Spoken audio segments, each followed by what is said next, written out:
ऐसा पहली बार हुआ था कि कोई इंडिया से कोई भी उनके देश में प्रधानमंत्री या कोई भी जो सदस्य है, उनका जो अतिथि है, मेहमान है, वो उनका शाम को कभी भी स्वागत नहीं करते। ये उनकी रीति रिवाज में है। लेकिन ये पहली बार था कि इंडिया के प्राइम मिनिस्टर हमारे गए और उन्होंने उनका स्वागत शाम को किया और उनको सम्मान दिया।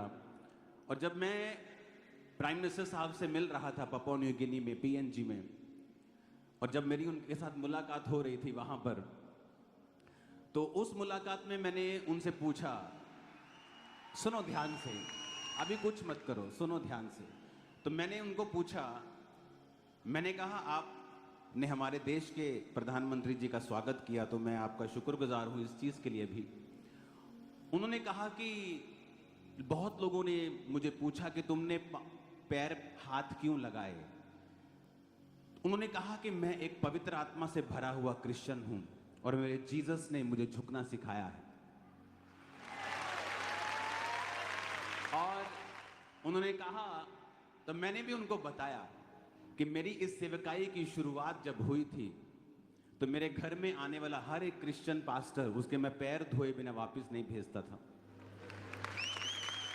तो जब मेरी उनके साथ ये बात हो रही थी और वो बता रहे थे, और मैं हैरान था कि वो सिर्फ उस देश के प्रधानमंत्री नहीं हैं। मैं आपको बताना चाहता हूं वो इटली से, जर्मनी से भी बड़ा देश है अगर आप उसे स्टडी करेंगे तो। वो सिर्फ उस देश के प्रधानमंत्री ही नहीं है बल्कि अपनी जाति के मुखिया भी हैं। उनकी जाति वहां की सबसे बड़ी जाति है, तो उनका बहुत ऑनर है। और उन्होंने मुझे बताया कि यूएन जो है, यूनाइटेड नेशन, जिसके सामने सारी दुनिया के प्रेसिडेंट्स, प्राइम मिनिस्टर सिर झुकाते हैं वहां पे, उनको हेड बनाने के लिए वो सोच रहे हैं, यूएन का। तो मैं देख रहा था कि वो किस तरह से परमेश्वर में झुके हुए लोग हैं, किस तरह से इतनी बड़ी पदवी होने के बाद जब कोई यूएन में जाता है, यूनाइटेड नेशन में जाता है, चाहे वो अमेरिका का प्रेसिडेंट है, वो भी ऐसे झुकता है पहले। आप कभी वीडियोस देख लेना, चाहे इंडिया से कोई जाए, चाहे कहीं से जाए। तो मैं देख रहा था कि एक पवित्र आत्मा से भरा हुआ व्यक्ति प्रधानमंत्री की पोस्ट पे है, अपनी जाति का मुखिया है, और दूसरा अब दुनिया के सबसे बड़ी सीट पर वो बैठेगा, क्योंकि जीसस ने कहा, जब तुम अपने आप को हम्बल करोगे मैं तुम्हें ऊंचा करूंगा। और उन्होंने कहा कि अपनी चर्च को मेरा सलाम कहना। मैंने कहा आप खुद ही बोल दो सलाम। तो उन्होंने आपके लिए एक वीडियो भेजा है। उस वीडियो को हम पहले इंग्लिश में फिर हिंदी में उसे देखेंगे। इसकी आवाज क्लियर कर देना सब साउंड की जब वीडियो चले तो। My dear brother Apostle Anka, Happy New Year to you and your church members, the faithful Jesus followers in India. James Marape, passing my love and best wishes to all of you, all the way from Port Moresby, Papua New Guinea, wishing each and every one of you a pleasant 2025. May Jesus bless each and every one of you. Jesus gives us hope beyond this life. There is life after grave. There is hope for tomorrow. Thank you for flying the flag of Jesus very high. I look forward to joining you all in India in the not too distant future. God bless, all the very best. Happy New Year. May God bring many, many blessings to each and every one of you in 2025. Love you all. See you all in India when I come your way. Thank you very much. Happy 2025. अब हिंदी में उसे सुनेंगे translation करके।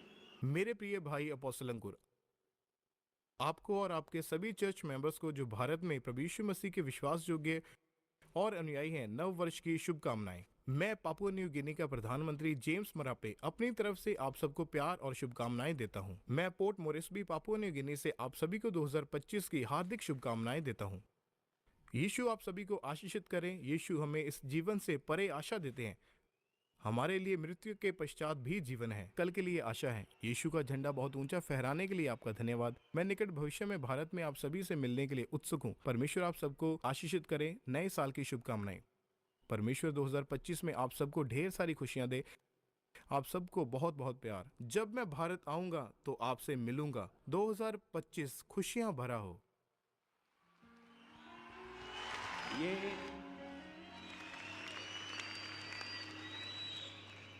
मुझे वो बोल रहे थे कि मेरे पास कैमरा नहीं। मैं कहा कोई बात नहीं, आप अपने फोन पे बना के भेज दो।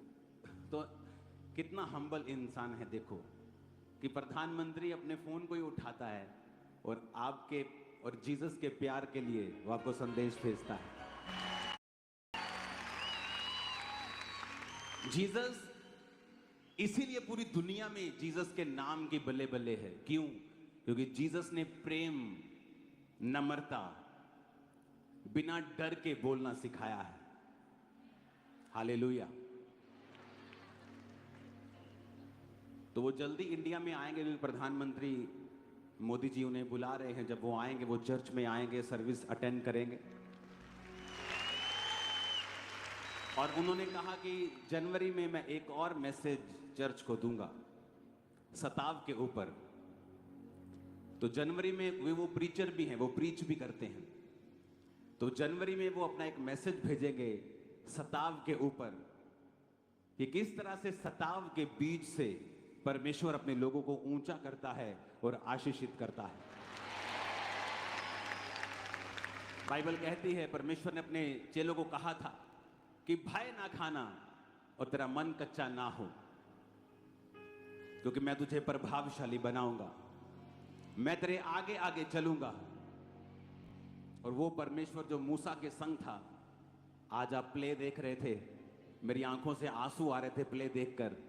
कितना शानदार वो प्ले था, कितना आत्मा से भरा हुआ वो प्ले था। सबको मेरी आवाज आ रही है पीछे? हाथों को हिलाओ तो, क्योंकि जब से चर्च सुंदर बना है मजा आ रहा है। हालेलुया। मैंने ये नोटिस किया है, इसीलिए क्रिश्चियनिटी, इसीलिए जीसस का वचन आज दुनिया के कोने कोने में है, क्योंकि उनके लोगों ने, जीसस के चेलों ने मार के बदले मार नहीं की। यीशु मसीह के वचन में मत्ती 10 उसकी 22 में लिखा, कहता मेरे नाम के कारण सब लोग तुमसे बैर करेंगे, परंतु जो अंत तक धीरज धरे रहेगा उसी का उद्धार होगा। कहता मेरे नाम के कारण सब लोग तुमसे बैर करेंगे। आप बोलेंगे क्यों परमेश्वर? क्योंकि उन्हीं लोगों की नशे तुम छुड़वा रहे हो, उन्हीं लोगों के बीमार तुम चंगे कर रहे हो फ्री में, उन्हीं लोगों की आत्माओं को तुम उद्धार दे रहे हो। आज आप चर्च के सामने बैठे हैं, कितना पैसा दिया है? आप चर्च के फ्रंट वालों ने कितना पैसा दिया है? जिन पे प्रार्थना होगी कितना पैसा दिया है? स्वीट्स मिल रही हैं, ऑलॉन्टिंग ऑयल मिल रहा है, कितना पैसा दिया है?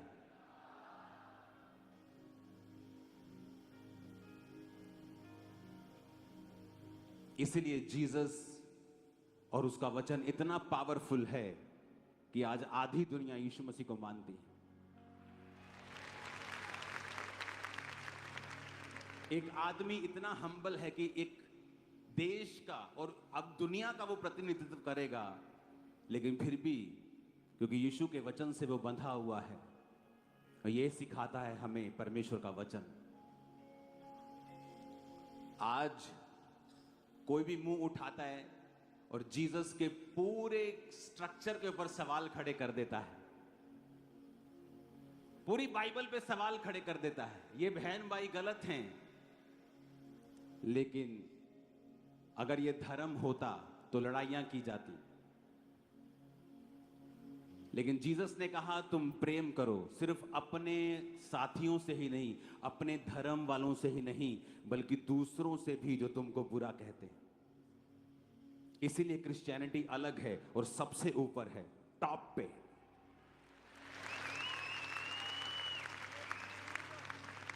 क्योंकि अगर लड़ाई करनी हो तो जब कोई व्यक्ति बोलता है कि पूरी बाइबल ही गलत है, तो इमेजिन करो क्या हालत हो जाए।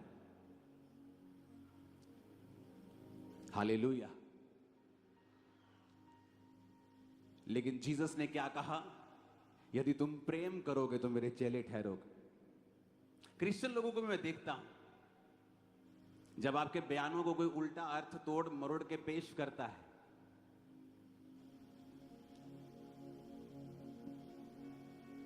वो बयान उसके लिए नहीं है, लेकिन अगर वो उसे अपने लिए लेना चाहते हैं तो ये उनकी मर्जी है, हमारी नहीं। और तब भी क्रिश्चियन लोग कमेंट्स के अंदर गालियां कभी ना निकालें, क्योंकि हम और उनमें बहुत फर्क है। हम जीवित परमेश्वर की संतान हैं। बाइबल कहती है चुप भी नहीं रहना, अपनी बात भी रखनी है। हालेलुया। क्योंकि जीसस ने अगर प्रेम हमें ना सिखाया होता तो हम टिप्पणियां करते एक दूसरे के रीति रिवाजों पर, धर्मों के ऊपर। और इसीलिए मेरा 20 साल का रिकॉर्ड है, कोई व्यक्ति ये साबित नहीं कर सकता कि मैंने किसी पर भी टिप्पणी की हो, क्योंकि ये जीसस ने सिखाया नहीं है। इसीलिए उसने प्रेम करना सिखाया है, और हर एक विरोधी से हमने प्यारी किया है हमें। हालेलुया। और इसीलिए जीसस ने कहा तुम दुनिया के नूर हो, तुम दुनिया से अलग हो, तुम दुनिया के जैसे नहीं हो। तुम दुनिया में रहते हो, परंतु मैंने तुमको दुनिया में से चुन लिया है। हालेलुया।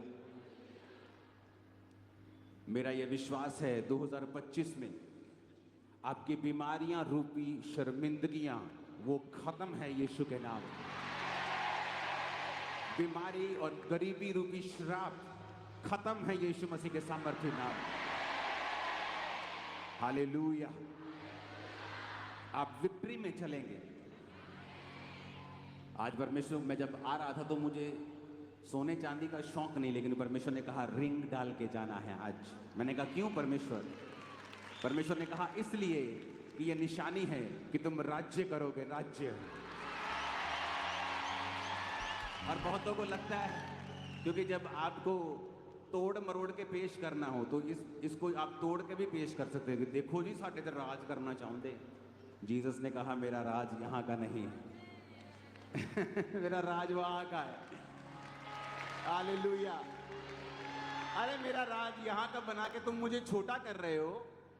वो जीसस, वो परमेश्वर, वो यहोवा पिता जिसने ऐसे प्लैनेट्स बनाए हैं जो हीरों के, सोने चांदी के बने हैं। इतना पैसा एक प्लैनेट अगर बेच दें, इतना पैसा होगा धरती पर $100 की ढेरियां लगाकर वो चंद्रमा तक पहुंच जाएंगी।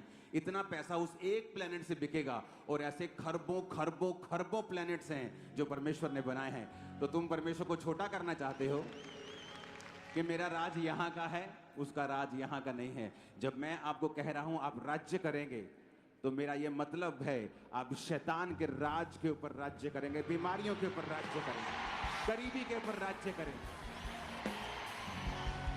आप अपनी उस पाप के ऊपर राज्य करेंगे। लेकिन प्रॉब्लम यह है कि जब बेसमझ व्यक्ति आपको सुनता है तो वो कभी समझ नहीं पाता आप क्या कहते हैं। इसलिए जीसस की बातों को लोग समझ नहीं पाते थे। कहते थे अच्छा इसने तो ये कहा है कि ये मंदिर को ढा देगा और 3 दिन में बना देगा। जीसस ने कहा मैं उस मंदिर की नहीं, इस मंदिर की बात कर रहा हूं। हालेलुया। कि मैं मुर्दों में से जी उठूंगा 3 दिन के बाद। मेरा यह विश्वास है और ये एक एग्जाम्पल है हमारे लिए।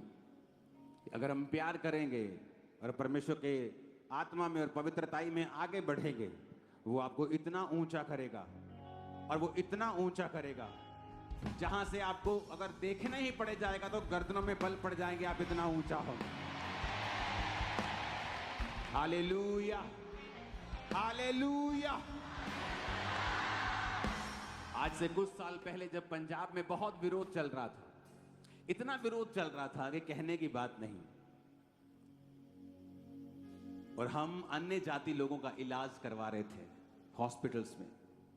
मैं अपनी टीम से कह रहा था, मैंने कहा अगर हम ये बात को लोगों को बताएं कि देखो तुम्हारी ही जाति के लोगों का इलाज चर्च करवा रही है, लेकिन बाइबल क्या कहती है?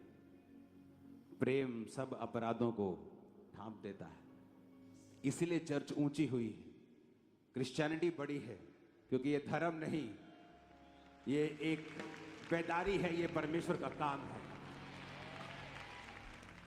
आपका न्यू ईयर जो आप परमेश्वर के भवन में हो, खुदा के भवन में आप इस नए साल में हो, ये ऑर्डिनरी बात नहीं है। परमेश्वर आपके विश्वास को जो आपने प्रभु के लिए दिखाया है उसका ऑनर करेगा। वो आपके वंश को बढ़ाएगा, सारे श्रापों को खत्म करेगा, वो आपके रास्तों को साफ करेगा और आपको नेक्स्ट लेवल पे लेके जाएगा। आमीन। ऊंचा खड़कने वाला यीशु मसीह के नाम में हालेलुया, हालेलुया। यीशु मसीह ने कहा उनसे मत डरना जो शरीर को नाश कर सकते हैं, उससे डरना जो शरीर और आत्मा दोनों को नाश कर सकता है। 2025 हमें प्रार्थना करनी होगी क्योंकि इकोनॉमी के ऊपर डिप्रेशन आएगा। जो लोग खुदा में होंगे, टाइदर्स होंगे, गिवर्स होंगे, वो बचेंगे, बच जाएंगे। लेकिन आप देखोगे बाइबल कहती है, जब यिर्मयाह भविष्यद्वक्ता, यशाया भविष्यद्वक्ता में जब आप पढ़ते हैं, यहोजकेल में आप पढ़ते हैं, तो परमेश्वर ने कहा महंगी की तलवार चलेगी, महंगी आएगी, जो चीजें महंगी हो जाएंगी। आप देखोगे 2025 में बहुत सी चीजें इतनी महंगी होंगी कि वो रिकॉर्ड ब्रेक कर देंगे, जो परमेश्वर ने मुझे दिखाया। क्योंकि इसलिए मैंने कहा कि 2025 हैप्पीएस्ट न्यू ईयर बोल के हम जल्दी जल्दी घर जाने वाले नहीं हैं। हमें कल प्रार्थना करनी है। आप दिन रात के रोजों में कल से नहीं हैं। अगर आपको मेडिकल कंडीशन है, आप दिन दिन के रोजे करिए, आप कुछ करिए, आप बैठ के प्रार्थना करिए, चर्च में आइए, क्योंकि अगले 3 दिन हमें प्रार्थना करनी होगी। प्रार्थना करनी होगी देश की इकोनॉमी के लिए, क्योंकि आने वाले समय के जो मैसेज परमेश्वर दे रहा है वो अच्छे नहीं हैं। लेकिन हमें प्रार्थना करनी है। आप लोग बचाए जाएंगे, आपकी प्रार्थना के द्वारा दूसरे लोग भी बचाए जाएंगे। आपने यीशु मसीह के नाम का मजाक उड़ते रील्स में देखा, इतना कि जितना कभी नहीं देखा गया। आपको क्या लगता है, अगर क्रिश्चियंस कुछ नहीं कहेंगे तो क्या परमेश्वर कुछ नहीं कहेगा? मैंने लोगों को रोते हुए देखा है 2025 में, क्राई करते हुए देखा है, ऐसे ट्रबल्स में देखा है यंग लोगों को जो पहले उनकी लाइफ में कभी उन्होंने एक्सपेक्ट नहीं किए थे। तो हमें प्रार्थना करनी है कि परमेश्वर की सच्चाई उन लोगों के ऊपर जाहिर हो और वो लोग भी बचाए जाएं। आमीन। हमें प्रार्थना करनी होगी देश के लिए, हमें प्रार्थना करनी होगी आने वाले समय में पंजाब के लिए, क्योंकि शांति को बनाए रखने के लिए आपको प्रार्थना करनी होगी। हालेलुया। हमें प्रार्थना करनी होगी आने वाले समय के यूथ के लिए, क्योंकि जितना वो बिगड़ा हुआ आपको 2025 में दिखेगा, आपने लाइफ टाइम में कभी नहीं देखा होगा। इसलिए मैं कह रहा हूं कि हैप्पीएस्ट न्यू ईयर सिर्फ हैप्पीएस्ट न्यू ईयर बोलने से या मैसेज फॉरवर्ड करने से नहीं हो जाता। हमें परमेश्वर का आत्मा दिखाता है और समझाता है आपको क्या करना है, आपको क्या बोलना है, क्या आपको प्रार्थना में परमेश्वर से कहना है, प्रभु क्या कह रहा है आपको, और उसके अनुसार आपको प्रार्थना करनी है। इसलिए चर्च बनाई गई है। चर्च का मकसद सिर्फ आकर बरकत लेना नहीं होता। मैं बहुत सारे लोगों को बोलता हूं, जब वो आके बोलते हैं कि हम बड़ा स्ट्रगल कर रहे थे, हमसे हो नहीं पा रहा था, लेकिन अब प्रभु ने हमें ग्रेस दी है, अब हम आपकी चर्च में आते हैं और सब रुकावटें दूर हो गई हैं। तो मैंने कहा ये कौन सी बड़ी बात है, अभी तो पहला स्टेप हुआ है, अभी तो आप सिर्फ चर्च में आए हैं, तो कौन सी बड़ी बात है। अब चर्च में आकर आपने परमेश्वर के लिए क्या किया है, आपने कौन सी सेवा में हिस्सा लिया है। क्या आप सुसमाचार टीम के हिस्सेदार हैं? क्या आप पम्फलेट्स बांटने जाते हैं? क्या आप बीज बोते हैं? क्या आप प्रार्थनाएं करते हैं? क्या आप फास्टिंग करते हैं? क्या करते हैं आप? क्योंकि जब आप एक चर्च में शामिल होते हैं, आपको उस चर्च के दर्शन में शामिल होने के लिए परमेश्वर बुलाता है। इसीलिए बहुत से लोग बरकत नहीं पा पाते जो अलग अलग चर्चिस में जाते हैं। क्यों? क्योंकि अलग अलग चर्चिस में जाने से आप कहीं पर भी एक टिकाऊ जिंदगी नहीं ले पाते। क्योंकि जब आप चर्च में आते हैं, आप कुछ देर टिकते हैं, आप फिर निगाह में आते हैं परमेश्वर की, वो आपको ड्यूटी देता है, काम देता है। जब आप काम करना शुरू करते हैं, फिर परमेश्वर उस काम के जरिए आपको ब्लेस करता है। क्योंकि परमेश्वर का आपको आशीषित करने का एक ही तरीका है कि वो आपको अपनी महिमा के लिए पहले इस्तेमाल करे और फिर वो आपको आशीषित करे। लेकिन जब हम ये सोचते हैं, ओह अब मेरी कंफ्यूजन ठीक हो गई है, अब मैं इसी चर्च में आऊंगा, अब मुझे पता लग गया ये चर्च आत्मिक है, तो बहुत बड़ी बात नहीं है आप यहां पे आए हैं, ये तो शुरुआत है। It's just a starting point, ये तो एंट्री है आपकी, ये कोई बहुत बड़ी बात नहीं है। अभी आप आएंगे, उस दर्शन में शामिल होंगे, आपको मालूम होगा परमेश्वर क्या चाहता है। वो चाहता है मैं प्रार्थना करूं, वो चाहता है कि मैं अपने पास्टर के लिए, अपनी चर्च के लिए प्रार्थना करूं। वो अलग अलग आपको ड्यूटीज देता है, और जब आप उन ड्यूटीज में शामिल होते हैं तब परमेश्वर आपको आशीषित करता है। इसलिए मैं कहता हूं कि सिर्फ बिलीवर बन के चर्च में कभी मत आओ, चर्च के हर काम में आपका एक्टिव हिस्सा होना चाहिए। अगर आप चाहते हैं कि परमेश्वर आपको ब्लेस करे तो चर्च के हर दर्शन में आपको शामिल होना होता है। इसीलिए परमेश्वर आपको भवन में रोपता है, यानी आपको बोता है भवन में। आमीन। ऊंची आवाज में आमीन बोलो। जो बात परमेश्वर ने मुझे आपको बोलने के लिए 2025 के लिए कही है, अगर आप चाहते हैं कि 2025 में वो जो चीजें मैंने बोली हैं आप उनमें ना आए, आप उस इकोनॉमी के डिप्रेशन का, उस महंगी की तलवार का जो चलने वाली है, आप उसमें अगर नहीं आना चाहते हैं, वो पाप, वो इंटरनेट पे वो चीजें जो आपने कभी नहीं देखी, वो रोना और करलाना भी बहुत अजीब तरीके का मैंने देखा है आने वाले महीनों में, अगर आप चाहते हैं कि आप उनमें शामिल ना हो, तो परमेश्वर ने कहा मेरे लोगों को बता कि तुम्हें बलिदान चढ़ाने होंगे। पुराने नियम में बलिदान चढ़ाए जाते थे, लेकिन नए नियम में अलग बलिदान चढ़ाए जाते हैं। दूसरा राजाओं 17 उसकी 36 में लिखा, परंतु यहोवा जो तुमको बड़े बल और बढ़ाई हुई भुजा के द्वारा मिस्र देश से निकाल ले आया, उसी का तुम भय मानना, उसी को दंडवत करना और उसी की बलि चढ़ाना। परमेश्वर ने कहा उसको बलि चढ़ाना, बलिदान करना। जब भी आप प्रभु के सामने, प्रभु बुलाता था कि तुमने पाप किया है, आ जाओ पाप बलि लेके आओ। कभी नहीं कहता था कि आके सॉरी बोल दो, सॉरी गॉड, सॉरी परमेश्वर। परमेश्वर कहता है सॉरी बोलना है, बलिदान लेके आओ, साथ में मेल मिलाप करना है, बलिदान लेके आओ, बैल लेके आओ, भेड़ लेके आओ, उसे चढ़ाओ। लेकिन नए नियम में बाइबल कहती है प्रभु यीशु मसीह एक ही बार कुर्बान होके हमारे लिए बलि चढ़ गया। अब हमें उन कुर्बानियों की जरूरत नहीं कि हम भेड़े और बैलों को लेके जाएं। लेकिन अभी भी बलिदान की व्यवस्था चेंज नहीं हुई है। लेकिन अब कौन से बलिदान है जो परमेश्वर चाहता है हम चढ़ाएं? वो बलिदान हमें नए नियम में मिलते हैं। पहला पत्रस 2 उसकी 5 में लिखा है, तुम भी आप जीविते पत्थरों के समान आत्मिक घर बनते जाते हो, जिससे याजकों का पवित्र समाज बनकर ऐसे आत्मिक बलिदान चढ़ाओ जो यीशु मसीह के द्वारा परमेश्वर को ग्रहण योग्य हो। कहता आत्मिक बलिदान चढ़ाओ। पहले तुम परमेश्वर बकरों को, बैलों को मांगता था कि अगर तुम्हें पाप बलि चढ़ानी है बैल लेके आओ, भेड़ लेके आओ, होम बलि चढ़ानी है, मेल बलि चढ़ानी है, बैलों और बकरों को वो लेके जाते थे। लेकिन जीसस ने एक ही बार अपने आप को चढ़ाया, अपना लहू लेके पिता के सामने गया और हमारे लिए एक ही बार वो कुर्बान हुआ। लेकिन बलिदान बदले नहीं हैं। हाँ, उनका रूप बदल गया है। अब परमेश्वर कहता है ऐसे आत्मिक बलिदान चढ़ाओ जो परमेश्वर को ग्रहण योग्य हैं।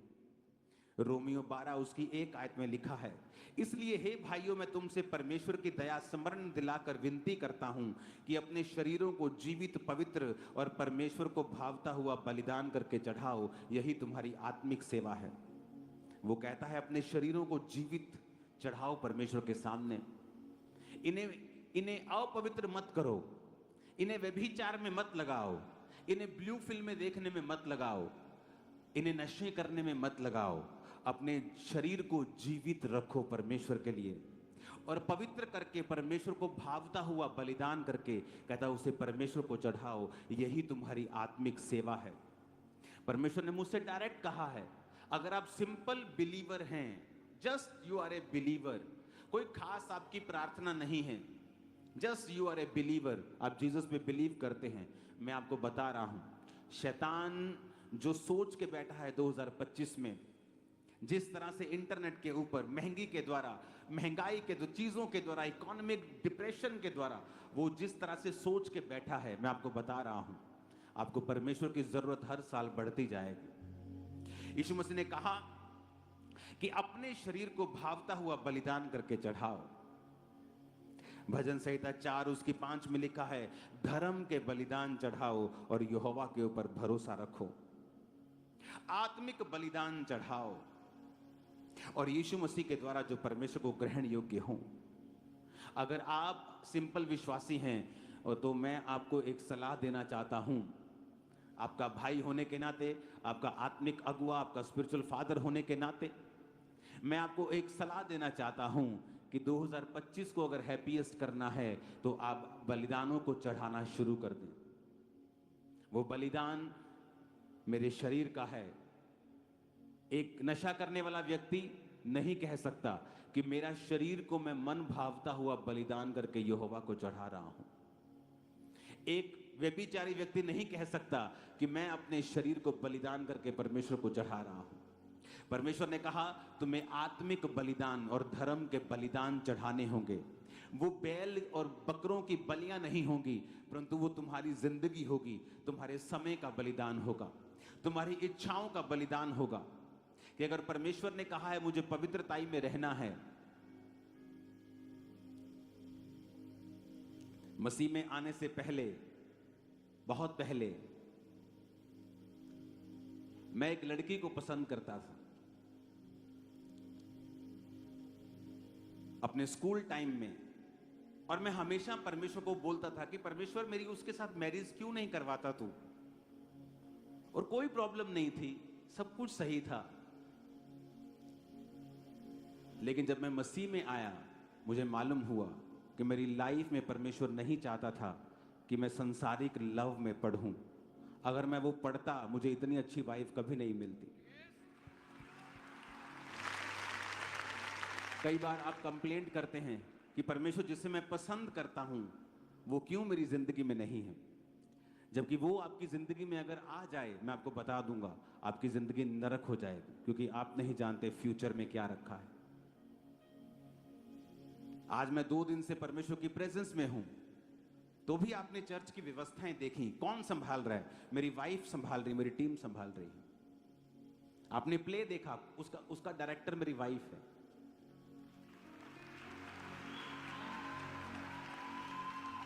तो अगर मेरी उस लड़की से शादी हो गई होती तो आज मैं यहां ना होता। कई बार हम परमेश्वर को बलिदान नहीं चढ़ा पाते कि परमेश्वर आपको पसंद है एक व्यक्ति, आप उसके पीछे लगे रहते हैं, लेकिन परमेश्वर कहता है तुझे अपने शरीर को मन भावता हुआ बलिदान चढ़ाना है। यूथ में ये प्रॉब्लम है, क्योंकि जब आप अपनी इच्छा और अपनी पसंद से चलने लगते हैं, कई बार आप भूल जाते हैं कि परमेश्वर ने आपके लिए एक बेस्ट रखा हुआ है। वो ऐसा बेस्ट है, अगर आपने उसे मिस कर दिया, आपकी लाइफ कभी भी सेम नहीं हो सकती। चाहे आप 40 नहीं 404 लाख रोजे रख के परमेश्वर के सामने चले जाएं, वो चीजें बदलेंगी नहीं।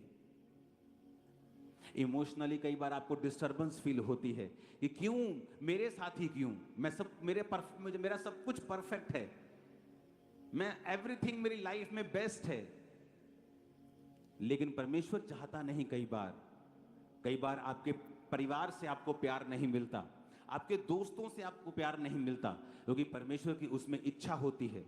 वो आपको अलग करना चाहता है और आपको अपने तरीके से चलाना चाहता है, आपकी तैयारी को अपने हिसाब से करना चाहता है। इसलिए मैं कहता हूं 2025 में अगर आपको परमेश्वर में चलना है, अगर आपको परमेश्वर की उन चीजों को लेना है, और मैं आपको बता, अगर अंधेरा ज्यादा है तो रोशनी भी ज्यादा चमकती है। ये रोशनी अगर सुबह चलाएंगे तो चमकेगी नहीं, आपको लगेगा ठीक है, लेकिन रात को पूरी चर्च जगमग है। क्यों? ऐसा क्यों? रात को चर्च जगमग क्यों है? क्योंकि अब बाहर अंधेरा है, इसलिए रोशनी चमक रही है। अंधेरा बहुत होगा 2025 में, लेकिन आप चमकेंगे इन जीसस नेम। आप नई नई चीजों को लेंगे 2025 में इन जीसस नेम। हालेलुया। रोना धोना बंद कर दें, इमोशनल डिस्टर्बेंस अपनी लाइफ से निकाल दें, जीसस की ओर देखें, क्योंकि वो फ्यूचर जो परमेश्वर ने आपके लिए रखा है वो मार्वलस है। अगर आप प्रभु की ओर देखते जाएंगे और सब कुछ प्रभु की ओर से होगा, कुछ साल बाद अपनी लाइफ को देखेंगे, बोलेंगे वाओ, थैंक यू लॉर्ड, तूने कितना बड़ा काम किया है, छक्के छुड़ा दिए शैतान के। Hallelujah, hallelujah. तो मेरी बात को बड़े ध्यान से समझना है। अगर आपकी लाइफ ऐसी है कि आप गिवर नहीं हैं, आप प्रार्थना करते रहते हैं, प्रार्थना प्रार्थना, लेकिन टाइथ नहीं बोते। आप प्रार्थना करते रहते, बीजों को नहीं बोते। आप फास्टिंग नहीं करते। आपके अंदर परमेश्वर के लिए कुछ छोड़ने की इच्छा नहीं है। आप अपनी रिलेशनशिप्स को नहीं छोड़ पाते हैं। आप ऐसी चीजें नहीं छोड़ पाते जो परमेश्वर की ओर से नहीं हैं। तो मैं आपको बता रहा हूं, शैतान आपको बहुत तंग करेगा 2025 में। क्योंकि अगर आपको मैं पहले नहीं बताऊंगा और बाद में ऐसा होगा तो आप कहेंगे कि परमेश्वर, सारी दुनिया के साथ जो हो रहा है मेरे साथ भी हो रहा है, तो क्या फर्क है मुझ में और सारी दुनिया में। लेकिन इसीलिए मैं कह रहा हूं कि कोई मूर्ख ही होगा जो 2000 इस मीटिंग 24 नाइट की मीटिंग को मिस करेगा, क्योंकि आप उस ग्रेस को आज लेके जाएंगे। आप प्रभु में चल पाएंगे, उसमें आगे बढ़ पाएंगे। आप देखेंगे परमेश्वर के कामों को अपनी जिंदगी में किस तरह से प्रभु का आत्मा कर रहा है। Hallelujah, hallelujah. ये चर्च, आप लोग, मैं, हम किसी के विरोधी नहीं, किसी धर्म के नहीं, किसी जात के नहीं, क्योंकि परमेश्वर का राज्य यहां का नहीं है। लोग मुझे फॉरेन में पूछते थे, क्या आप खालिस्तान को समर्थन करते हैं, क्या आप ऐसे हैं? मैंने कहा मैं किसी के खिलाफ नहीं हूं, क्योंकि मेरा राज्य, यीशु का राज्य यहां का नहीं, वहां का है। हम उधर लेके जा रहे लोगों को अनंत जीवन की ओर, यहां नहीं। आमीन। ये परमेश्वर है हमारे बीच में। और मैं आपको बता रहा हूं 2025 में आपका जीवन बलिदान देने वाला होना चाहिए। जीसस को आपकी जान का बलिदान नहीं चाहिए। आप जीवित रहेंगे, सारी उम्र भोग के जाएंगे। जीसस ने अपना बलिदान दे दिया है, आपको बलिदान की उसको जरूरत नहीं, लेकिन कहता आत्मिक बलिदान चढ़ाओ, आत्मिक बलिदान चढ़ाओ अपनी इच्छाओं का। कि मेरा फेवरेट प्रोग्राम चल रहा है, लेकिन पवित्र आत्मा मुझे प्रार्थना करने के लिए बोल रहा है। मैं पूरी दुनिया घूम सकता हूं, लेकिन आप इमेजिन भी नहीं कर सकते, अगस्त से मैं अपने घर से निकला नहीं हूं। दिसंबर आ गया, दिसंबर छोड़ो, अब तो जनवरी शुरू हो गया। आपके बीच में रहा हूं मैं 6 महीने। एक दिन भी मैं कपड़ा लेने के लिए भी अपने घर से नहीं निकला, क्योंकि अगर जिम्मेवारी आपकी बड़ी होती है, आपको सिस्टम बनाना पड़ता है। मुश्किल होता है, लेकिन आदत पड़ जाती है। और जब रिजल्ट आता है, आप बोलते हैं कुछ भी नहीं, खुदा ने जो किया है बहुत बड़ा है।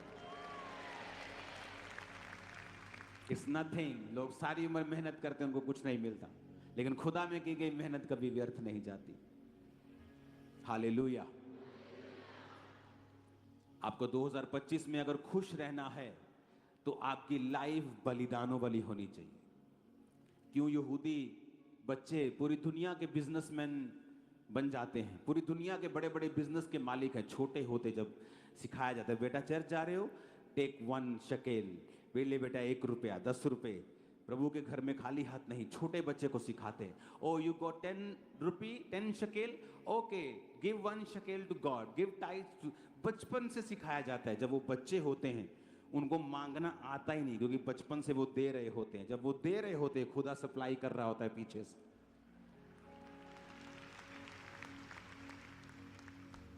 दाऊद ने अपना हजारों करोड़ों का सोना परमेश्वर में दे दिया था, और परमेश्वर ने कहा, सुलेमान तूने बुद्धि मांगी, पर मैं तुझको पैसा दूंगा। कहता प्रभु मैं पैसा तो मांगा नहीं मैंने। नहीं, तेरे को दूंगा पैसा। मैंने नहीं मांगा। नहीं, तुझे दूंगा, क्योंकि तेरे बाप ने कुछ बोया था, तो मुझे वापस करना है। इतना करूंगा, इतना दूंगा। लोग बोलते हैं ना, फलाना बंदा जी, पता नहीं उस बंदे का नाम क्या, फलाना बंदा दुनिया का सबसे अमीर था। झूठ है ये। सुलेमान के जैसा अमीर दुनिया में कोई नहीं था, ना है। उसकी वेल्थ ट्रिलियंस में है, बिलियंस में नहीं। ट्रिलियन के भी आगे होगा वो। इतना वो अमीर था, क्योंकि दाऊद का बोया गया उसकी लाइफ में वापस आया। हमें अपनी लाइफ में ये देखना होगा, और हमें आदत डालनी होगी बोने की। जो हमने पहले कभी नहीं बोया, हमें वो बोना होगा। जितनी प्रार्थना पहले नहीं की, जो पवित्रता, जो फोकस, जो लेवल, जो प्रार्थना, जो फोकस, जो मन की जो स्थिति जैसी पहले थी उससे भी कहीं अधिक हमें परमेश्वर